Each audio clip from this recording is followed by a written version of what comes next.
Friends, नमस्ते, प्रणाम। मैं हूं आपकी सुषमा पंडित। आप सभी को सादर प्रणाम करती हूं और वेलकम करती हूं अपने यूट्यूब चैनल पर। तो दोस्तों, आज मैं आप सबके लिए बहुत ही सुंदर अवधी नाच गीत लेके आई हूं, जो कि बहुत ही खूबसूरत है। तो आप लोग वीडियो फुल देखिएगा और गीत का आनंद लीजिए। बहुत ही सुंदर अवधी नाच गीत है और गीत कैसा लगा ये कमेंट में ज़रूर बताइएगा। मोर मुरेला छेलना, मोर मुरेला छेलना, बोले नदिया के किनरवा, मोर मुरेला छेलना, बोले नदिया के किनरवा, मोर मुरेला छेलना।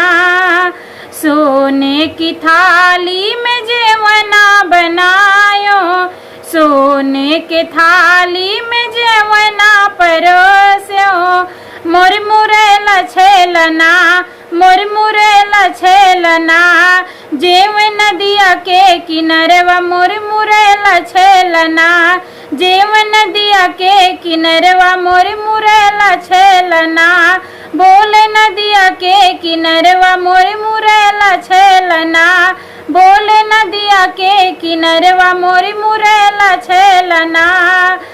सोने के लोटा में जल भर लायो, सोने के लोटा में जल भर लायो, मोर मुरेला छेलना, मोर मुरेला छेलना, घूट नदिया के किनरवा, मोर मुरेला छेलना, घूट नदिया के किनरवा, मोर मुरेला छेलना, बोले नदिया के किनरवा, मोर मुरेला छेलना, बोले नदिया के किनरवा, मोर मुरेला छेलना।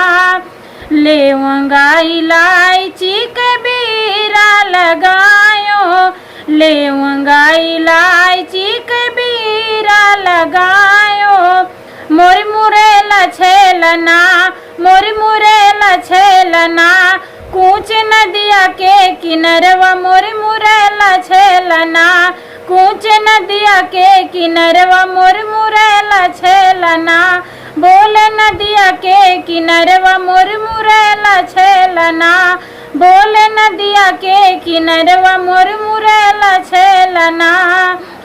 फूला नेवारी कैसे जा लगायो, बेला चमेली कैसे जा लगायो, सूते नदिया के किनरवा, मोर मुरेला छेलना, सूते नदिया के किनरवा, मोर मुरेला छेलना, बोले नदिया के किनरवा, मोर मुरेला छेलना, बोले नदिया के किनरवा, मोर मुरेला छेलना, बोले नदिया के किनरवा, मोर